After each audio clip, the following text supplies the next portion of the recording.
기도하겠습니다. 하나님 아버지, 결혼기념을 맞이하여 연릉 집사님, 김현주 집사님의 강단 꽃꽂이로 섬겼습니다. 아버지 하나님, 하나님의 사랑과 은혜 가운데 세우신 아름다운 가정, 복된 가정, 더 은혜스러운 가정 될 수 있도록 도와주시고, 기도하는 제목들이 이루어지게 하여 주시고, 건강하게 하시고, 저들의 꿈이 이루어져 하나님 앞에 영광 돌리는 귀한 가정이 되기를 원합니다. 사랑하는 딸 진미를 주님께서 복을 주셔서 지혜와 총명으로 뛰어나게 하셔서 하나님 앞에 크게 영광 되는 귀한 자로 살아갈 수 있도록 복에 복을 더하여 주시옵소서. 하나님, 이 시간 말씀 듣겠습니다. 우리의 마음밭이 옥토밭이 되어 주시는 말씀이 가슴판에 새겨지게 하셔서 30배, 60배, 100배의 복을 받게 하여 주시옵소서. 예수님의 이름으로 기도합나이다. 아멘. 고통은 새로운 힘을 준다는 제목으로 말씀을 전하겠습니다. 우리나라 최고의 마라토너, 국민 마라토너인 이봉주 선수가 있습니다. 한 기자가 이봉주 선수에게 이런 질문을 했습니다. 당신의 컴플렉스는 무엇입니까? 그러니까 이 기자는 기대하기를 마라토너로서 가져야 될 여러 가지 신체적인 약점들이 이봉주에는 많습니다. 그래서 그런 것을 이야기할 줄 아는데 이봉주가 하는 말이, 저의 콤플렉스는 적은 폐활량, 타고남지 못한 폐활량이 아니라 눈이 작은 것입니다. 그래서 이봉주 선수가 선수 생활하면서 쌍꺼풀 수술을 했습니다. 이제 쌍꺼풀 수술하고 나서 이제 하는 이야기가, 감독이 이게 뛰다 보면 땀이 내려오는데 눈에 땀이 들어갈 수가 있으니까 지금 네 눈 상태로는, 그래서 이 쌍꺼풀을 하면 그것을 좀 막아줄 수 있을 것이다. 그러면서 이제 둘러댔습니다.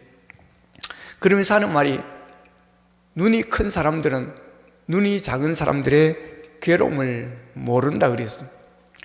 세상 참 좋아진 것 같습니다. 눈이 작아도 이제 눈을 크게 할 수가 있고, 저도 눈이 자꾸 처져가지고 이게 올여름에 수술할까 지금 생각인데 세상이 너무 좋아진 것 같아요 보니까.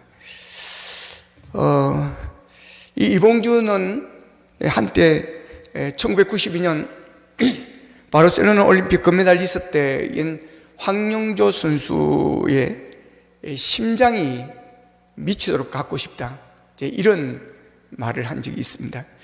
그만큼 황영조는 폐활량을 타고났다고 하는 것입니다. 근데 반면에 이 이봉주 선수는 폐활량을 타고나지를, 마라톤으로서는 가질 만한 그런 폐활량이 아니었다는 것입니다.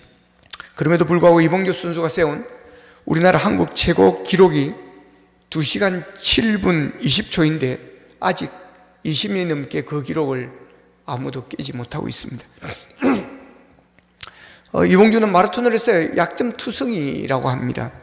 왼발이 오른발보다 4.4mm 작은 짝발이라고 그럽니다. 그러니까 달리다 보면 균형이 잘 맞지 않는다라는 것입니다.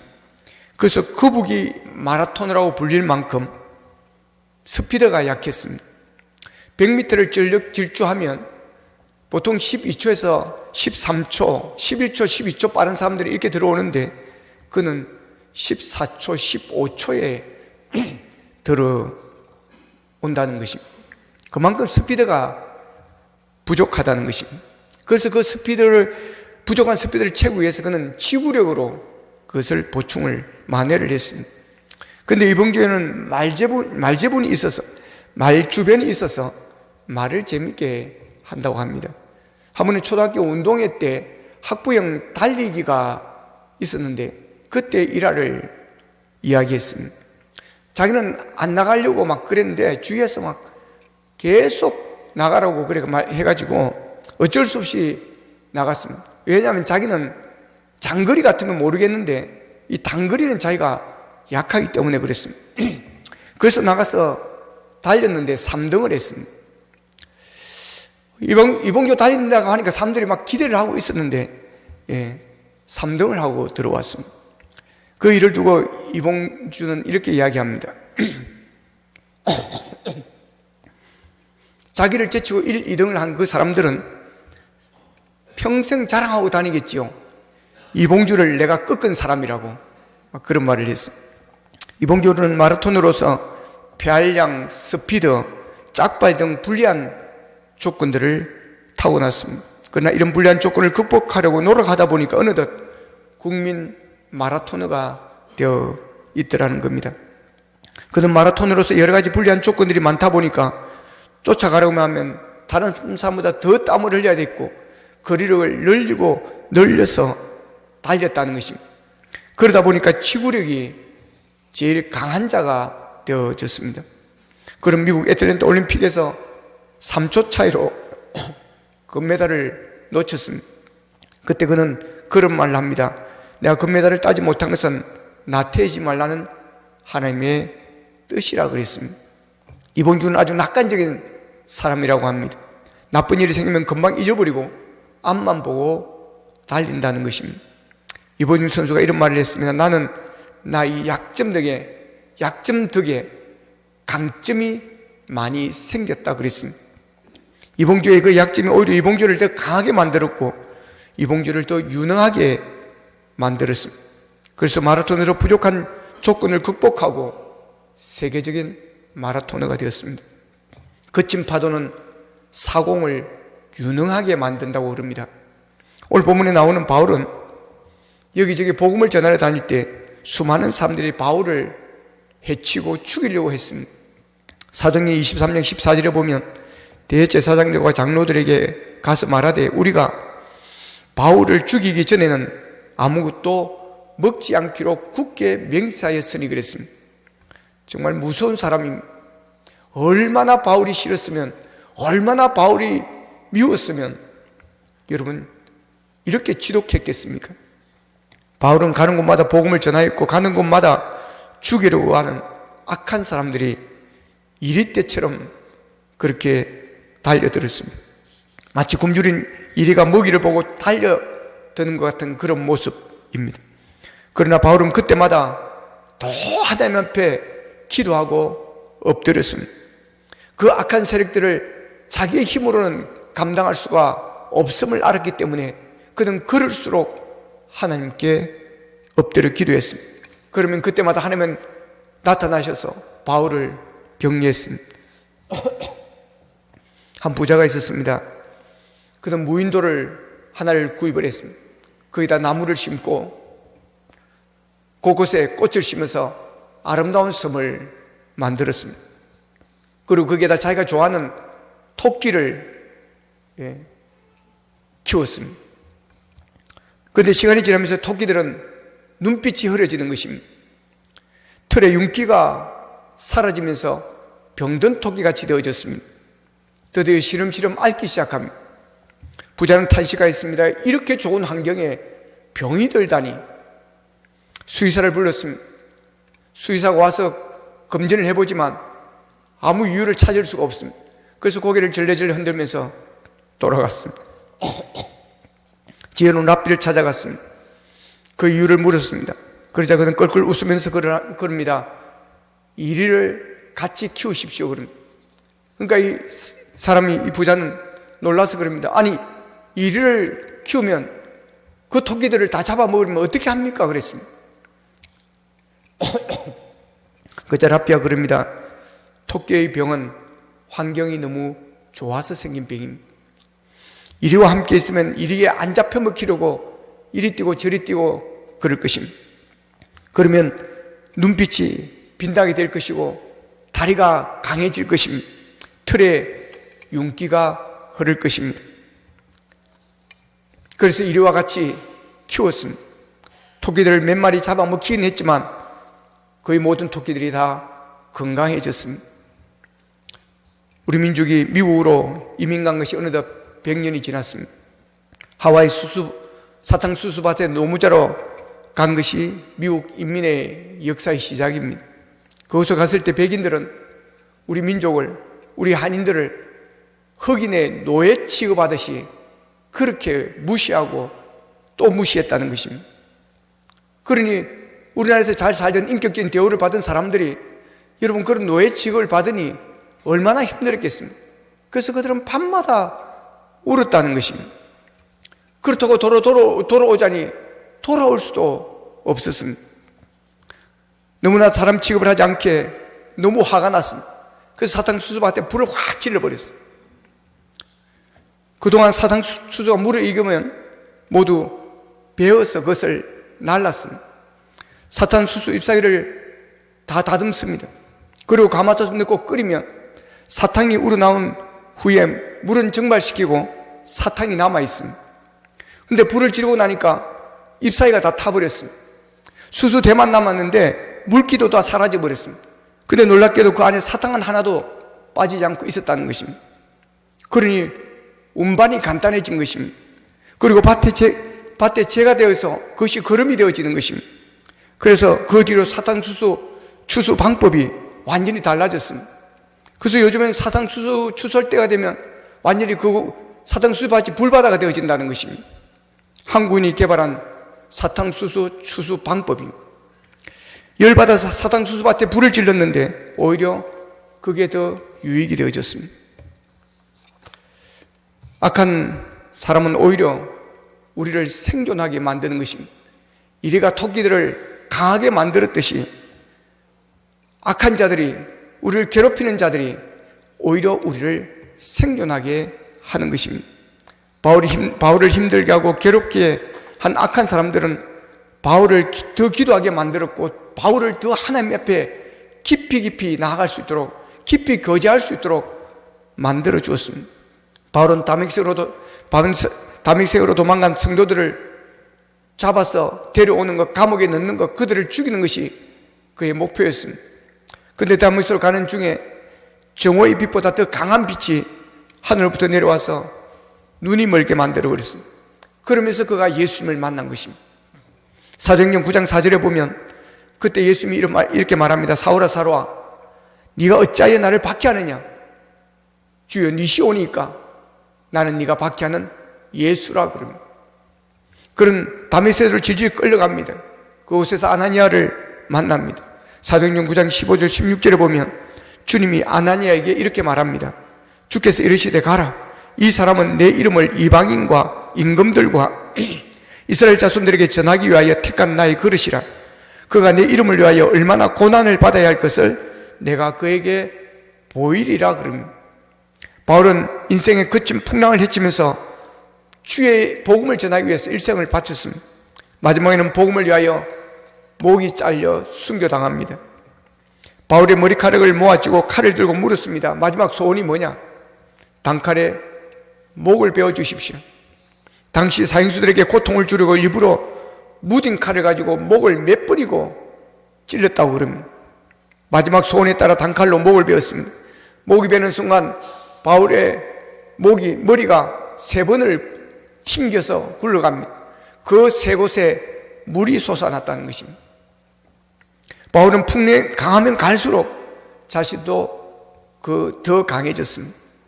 오늘 본문은 바울이 얼마나 강해졌는지를 잘 알려주고 있습니다. 오늘 본문을 다시 한번 같이 읽어보겠습니다. 시작. 그들이 그리스도의 일꾼이냐 정신없는 말을 하거니와 나는 더욱 그러하도다.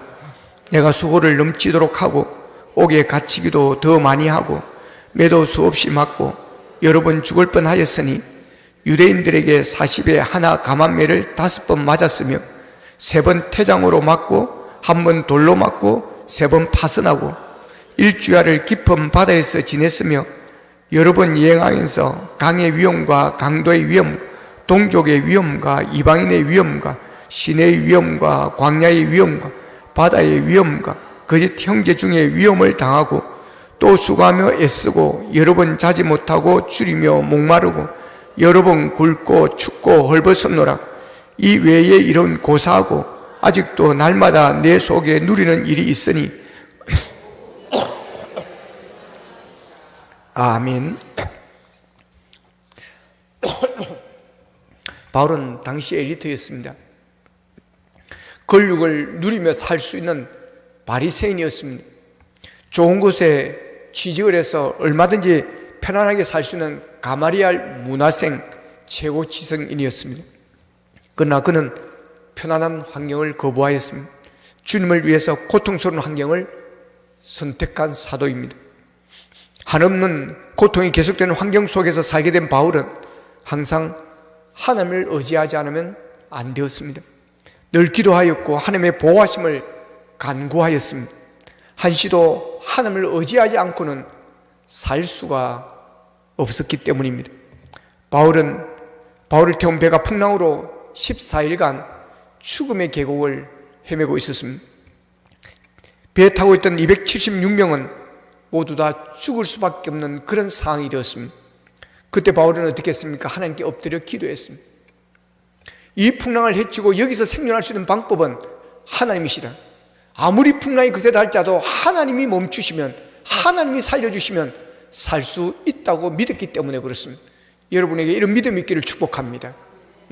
어떤 환경, 어떤 누가 여러분을 무너뜨리고 여러분을 괴롭히고 여러분을 죽이려고 할지라도 여러분 기도하시기를 바랍니다. 하나님이 막아주시면 막아주실 줄로 믿습니다. 여러분, 하나님께서 풍랑을 멈추게 하시면 멈출 줄로 믿습니다. 여러분, 그래서 바울은 기도했습니다. 그래서 하나님께서 응답을 주셨습니다. 그래서 바울이 사도행전 27장 22절 25절에서 이렇게 말합니다. 한번 같이 읽어보겠습니다. 시작. 내가 너희를 권하노니 이제는 안심하라. 너희 중 아무도 생명에는 아무런 손상이 없겠고 오직 배뿐이리라. 내가 속한 바 곧 내가 섬기는 하나님의 사자가 어젯밤에 내 곁에 서서 말하되 바울아 두려워하지 말라. 네가 가이사 앞에 서야 하겠고 또 하나님께서 너와 함께 항해한 자를 다 내게 주셨다 하였으니 그러므로 여러분이여 안심하라. 나는 내게 말씀하신 그대로 되리라고 하나님을 믿노라. 아멘.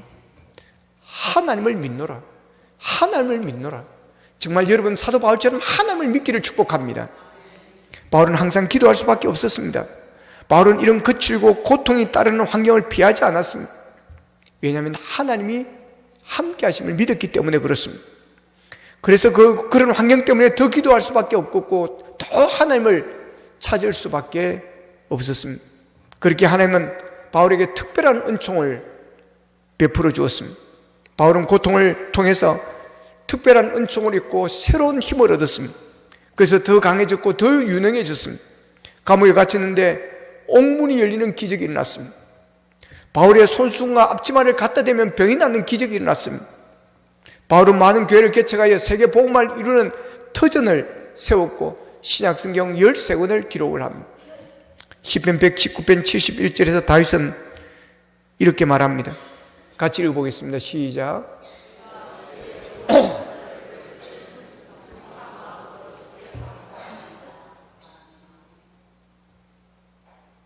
이게 지금 잘못 27절 같은 71절인데 7절로 나온 것 같아요. 제가 잘못 준 것 같습니다. 자, 따라합시다. 고난당한 것이 내게 유익이라.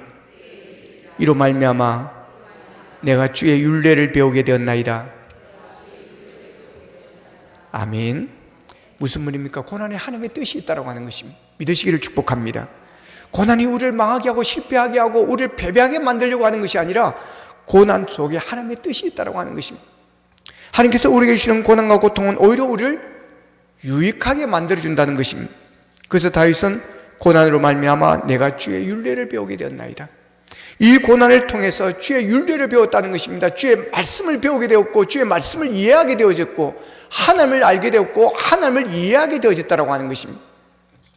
그러면서 자기의 믿음이 더 강해졌다는 것입니다. 우리가 당하는 고통과 고난은 다 뜻이 있습니다. 우리의 삶에서 하나님의 허락 없이 되어지는 것은 없습니다. 우리의 고난과 고통조차도 하나님의 손을 벗어나지 못하는 것입니다. 비록 우리들의 부족한 지혜로 하나님의 뜻을 깨닫지 못할 뿐 고통에는 뜻이 있습니다. 어린이 동화집 로빈슨 크루소라는 책에 보면 로빈슨과 프라이드라는 어린이가 이야기하는 대화하는 장면이 나옵니다. 이 어린이 프라이드가 로빈슨에게 하나님은 전능하시고 능력이 많다고 하셨죠. 그래, 그렇다. 그러니까 이 아이가 계속 묻습니다. 그렇다면 어째서 그렇게 능력이 많은 분이, 힘이 많은 하나님께서 마귀를 다 없애버리고 고통과 죄를 없애버리지 않을까요? 로빈슨은 한참 생각하다가 이렇게 대답합니다. 넌 참 지혜로운 말을 하는구나. 그렇지만 내가 하나 묻겠는데 왜 하나님은 날마다 악을 행하면서 하나님을 불쾌하게 만드는 인간을 전부 없애버리지 않으시고 기다리실까? 사실 하나님께서 이 땅에 고통과 고난의 문제들을 남겨놓으신 이유를 철부지 어린 아이들 같이 우리들이 다 알 수가 없습니다. 측량할 수 없는 하나님의 지혜를 우리가 다 이해한다고 하는 것은 불가능한 일입니다. 그러나 분명한 한 가지 사실은 처음 고난당할 때는 그 이유를 알 수 없었지만 나중에 지나고 보면 그 고난 속에 분명히 하나님의 뜻이 있었다고 하는 것입니다. 창세기 50장에 보면 형들에 의해서 애굽으로 팔려간 그 요셉이 나중에 다시 형들을 만나는, 원수는 외다무다리에서 만난다고 만나는 그런 일이 일어납니다. 형들을 만난 요셉은 창세기 50장 19절 21절에 보면 이렇게 말합니다.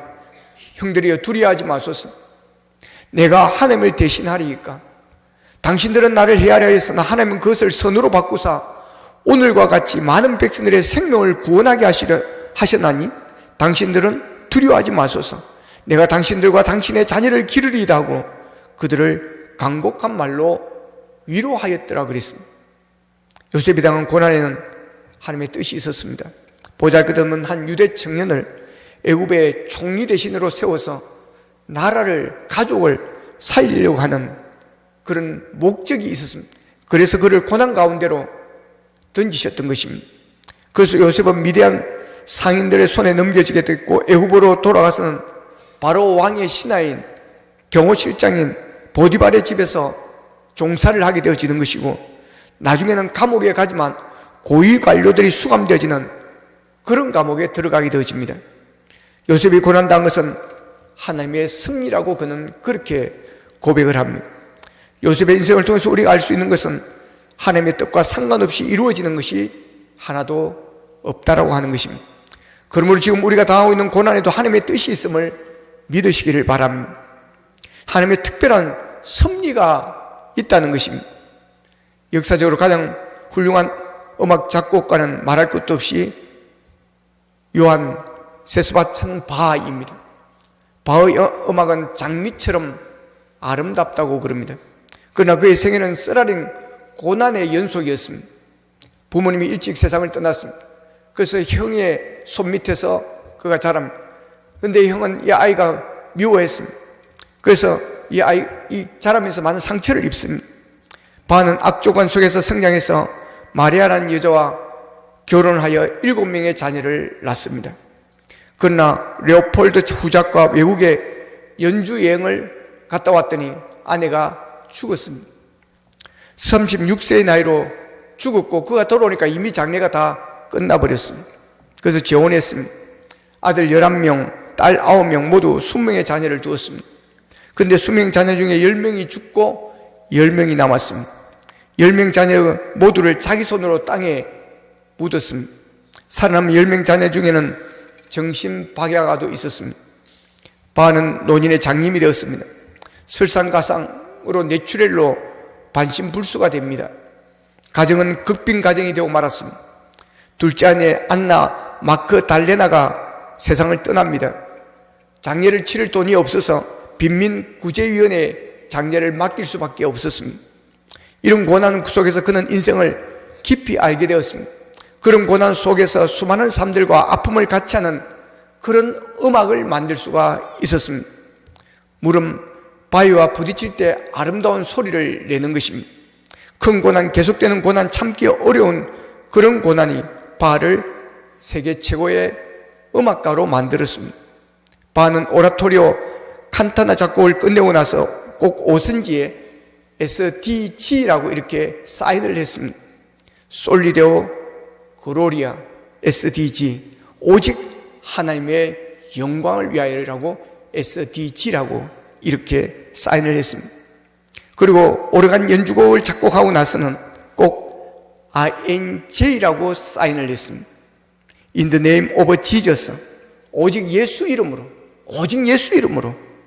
현대 음악을 아버지란 별명을 가진 바하 가문은 200여 년 흐르면서 저명한 작곡가 50여 명이 나왔다고 합니다. 하나님이 바알에게 그렇게 고난을 준 이유가 있었습니다. 알고 보니 바알을 고난 속에서 크게 훈련시켜 좋은 음악이 나오게 하려는 것이었다는 것입니다. 근데 민족도 보면 고난이 나름 많은 민족은 강합니다. 세계에서 가장 고난과 고통을 많이 받았던 나라는 유대인들입니다. 유대인은 70년 7월 9일 나라를 빼앗겼습니다. 그리고 1948년 5월 14일 독립할 때까지 1900년 동안 나라 없이 이곳저곳서 흩어져 고통을 당하며 살아있습니다. 심지어 유대인을 잡아서 총알의 힘을 실험하기도 했습니다. 총알 하나로 몇 명을 죽일 수 있는지를 이 유대인들 통해서 실험을 했습니다. 히틀러는 600만 명을 살해했습니다. 학살했습니다. 유대인들을 반기는 곳은 지구에 어느 곳도 없었습니다. 가장 가혹한 환경 속에서 살 수밖에 없었습니다. 온 세계가 유대인을 박해할 때 유대인을 품어준 나라는 미국이었습니다.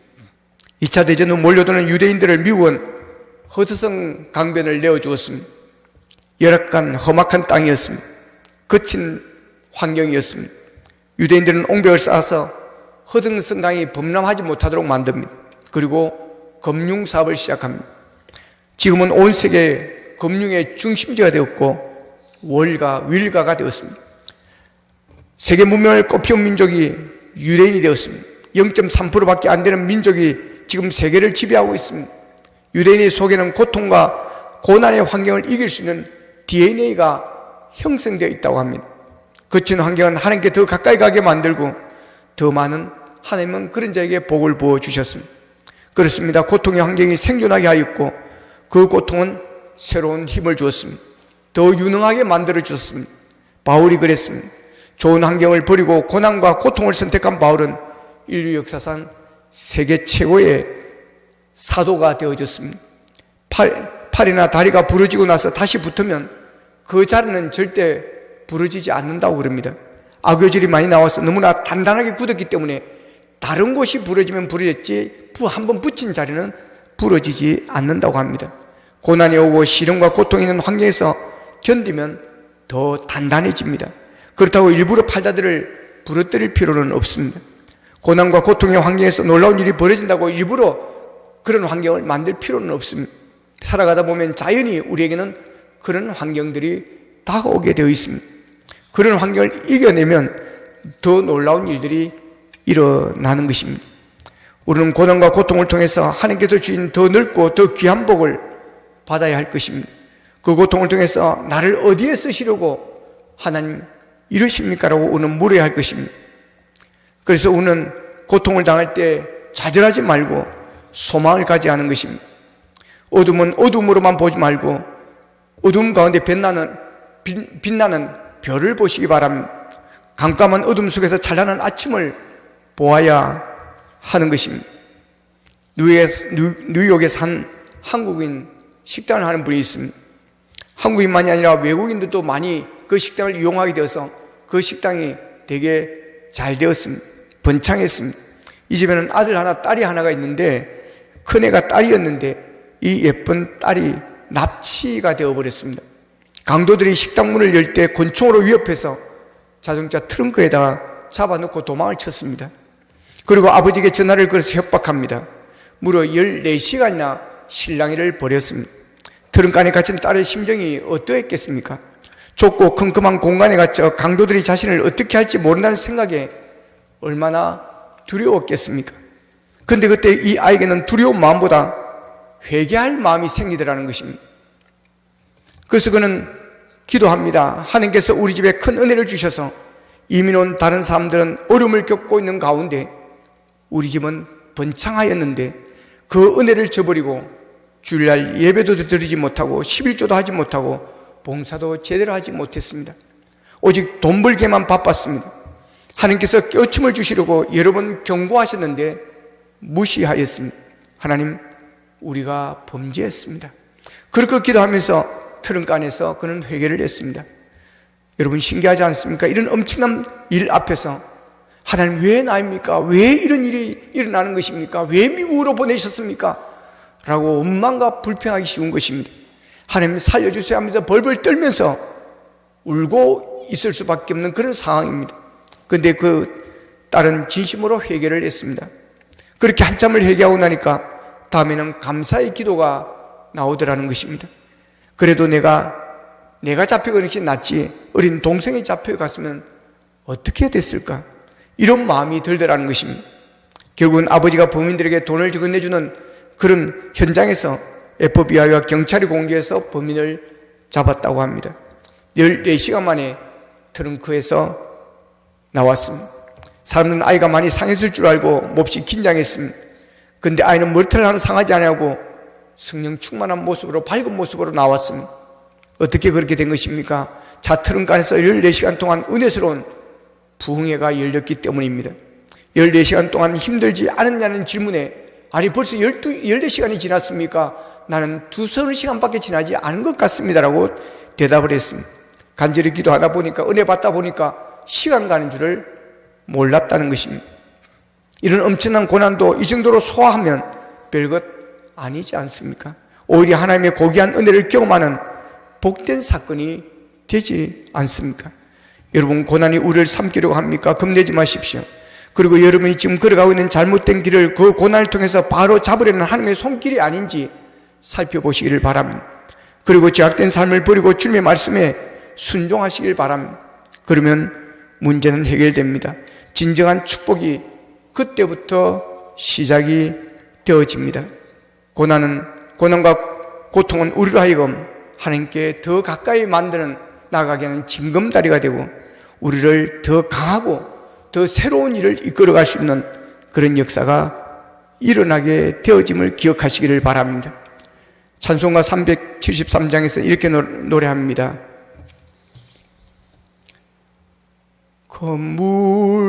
물결이 일어나, 같이 부르겠습니다.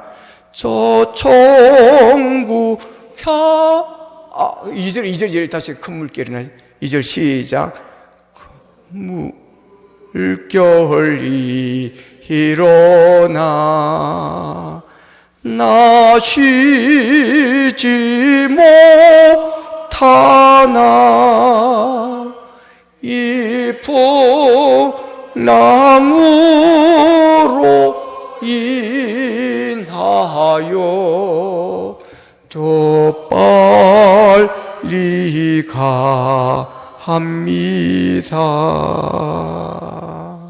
그렇습니다. 여러분, 큰 물결이 우리를 자초시키는 것이 아니라 오히려 이 풍랑으로 더 빨리 가게 되어진다는 것입니다. 거친 파도는 사공을 유능하게 만드는 것처럼 하나님께서 주시는 거친 환경과 우리가 당하는 고통은 우리에게 새로운 힘을 주어 더 놀라운 일을 감당하게 할 것입니다. 고통으로 인해서 더 지혜로워지고 더 하나님께 가까이 나가고 더 믿음이 좋아지고 강해져서 더 귀하게 쓰임받게 되어질 것입니다. 이렇게 찬양하고 있습니다. 약한 나로 강하게, 가난한 날 부하게, 눈먼 날 볼 수 있게 주 내게 행하셨네. 기도하겠습니다. 말씀 붙들고 우리 함께 기도하기를 원합니다. 하나님, 우리가 살아가는 가운데 일어나는 모든 일들은 거저 되어지는 것이 없음을 깨닫게 하시니 감사합니다.